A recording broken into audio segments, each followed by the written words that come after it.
Halo guys, aku sekarang ingin membahas suatu hal yang dimana ini adalah suatu yang biasanya penting tetapi sedikit orang yang mau memahaminya.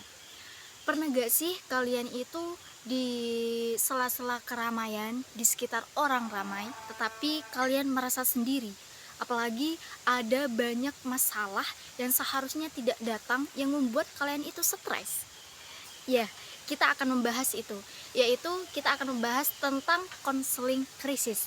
Dengan suasana alam yang menyejukkan di sini, yaitu di tempat tinggal aku, di desa, aku akan mengajak kamu untuk mencari ilmu tentang ini dan juga disertai dengan pemandangan yang ya bisa dibilang menyejukkan karena sesuai dengan tema kali ini atau judul yang aku ambil yaitu konseling krisis yang dimana kita akan membahas tentang konseling krisis itu apa dan siapa tahu kalian bisa membantu ataupun mengerti bahwa orang itu lagi tidak baik-baik saja. Yuk kita bahas bareng-bareng tentang apa itu konseling krisis. Sambil menikmati suasana alam yang menyegarkan, aku bakal ngajak kalian jalan-jalan bareng di sekitaran persawahan di desa aku. Oke? Let's go.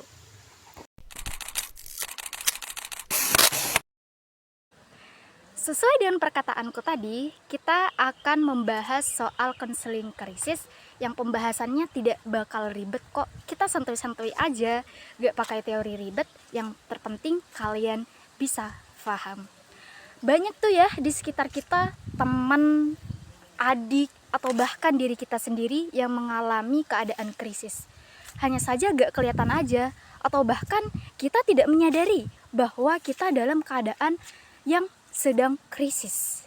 Nah, aku nih ngajak kalian nih untuk berkenalan dengan namanya konseling krisis.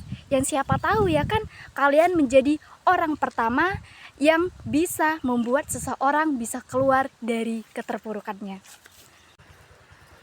Nah, lihat deh tanaman di sana. Di sana.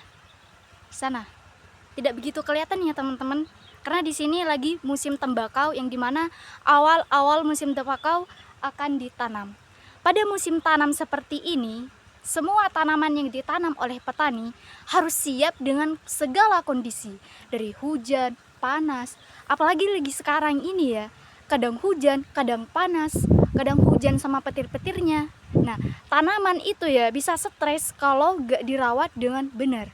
Tetapi di sini petani dengan sabar merawatnya. Mereka yakin nih, walaupun dengan kondisi yang tidak jelas dan tidak memungkinkan, mereka akan panen. Hasil panennya akan bagus. Sama halnya dengan manusia. Sama halnya dengan kehidupan manusia. Di kehidupan kita banyak suatu masalah yang tidak terduga-duga asalnya. Entah itu dari keluarga, dari teman, atau bahkan dari diri kita sendiri yang membuat kita tidak sadar bahwa kita sedang mengalami masalah yang besar ataupun kita sedang mengalami masalah yang benar-benar krisis. Terkadang tidak semua orang bisa tahu atau harus tahu ya hal apa yang harus kita lakukan. Nah, di sini nih peran penting dari konseling krisis.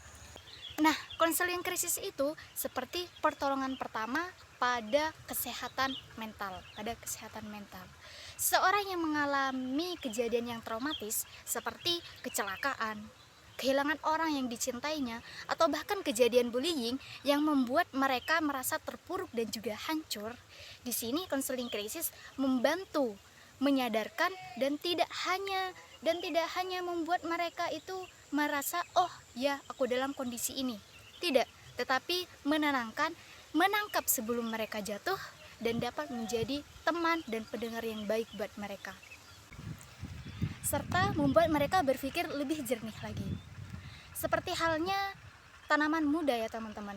Kalau kondisi tanahnya tidak stabil, bisa saja tanaman itu tumbuhnya akan lebih lambat maupun tidak akan bagus.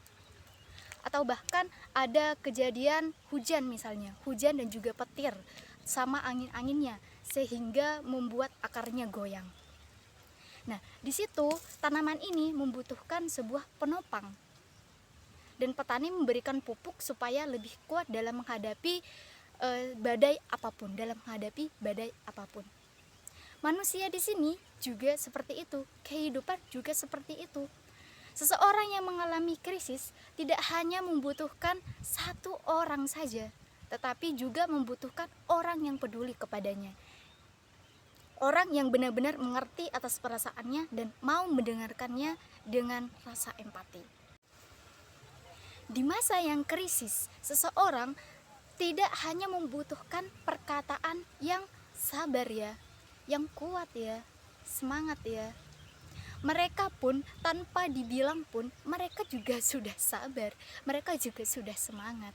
Tetapi di sini mereka benar-benar membutuhkan orang yang mau mengerti atas perasaannya, mengerti akan apa yang sebenarnya terjadi pada dalam kehidupannya.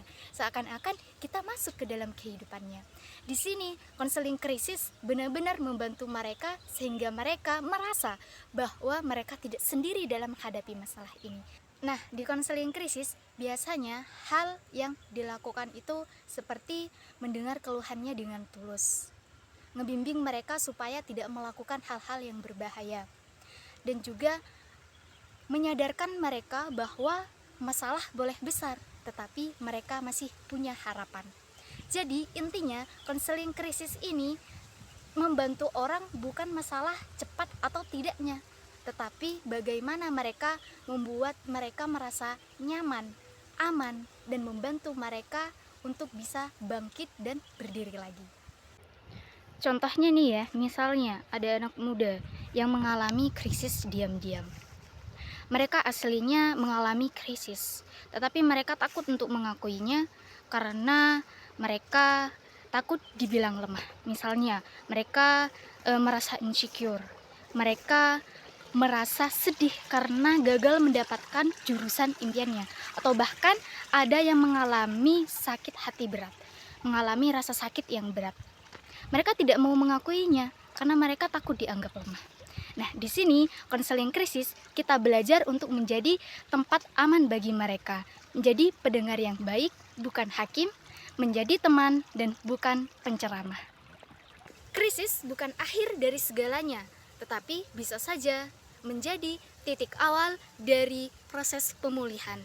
Siapa tahu kehadiran kamu, iya kamu, bisa menjadi seseorang menjadi lebih semangat lagi dalam menjalankan kehidupannya, bangkit lagi, dan bisa menyadarkan bahwa kehidupannya itu sebenarnya adalah kehidupan yang penuh dengan makna, penuh dengan pelajaran, dan juga penuh dengan keindahan. Siapapun kamu bisa menjadi pendengar yang baik bagi orang lain. Siapapun kamu bisa menjadi pelita di antara kegelapan.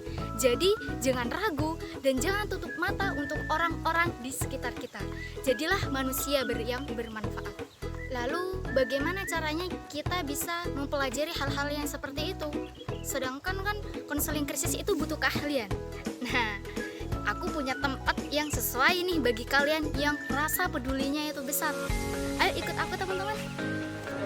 Nah, di mana sih kita bisa menjadi seseorang yang bisa melakukan itu semua? Jawabannya di Universitas PGRI Argopuro Jember.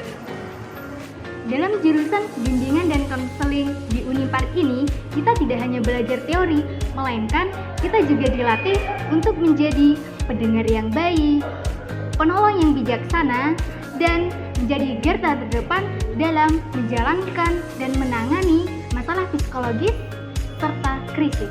Kalau kamu orang yang suka dengerin curhatan sampai lupa ngantuk, dan kamu tipe orang yang peduli kepada teman yang lagi galau, dan juga ingin menjadi konselor yang profesional yang tidak hanya pinter, tetapi juga memiliki rasa empati yang tinggi, yuk gabung bersama kami di Unipar dengan jurusan bimbingan dan konseling.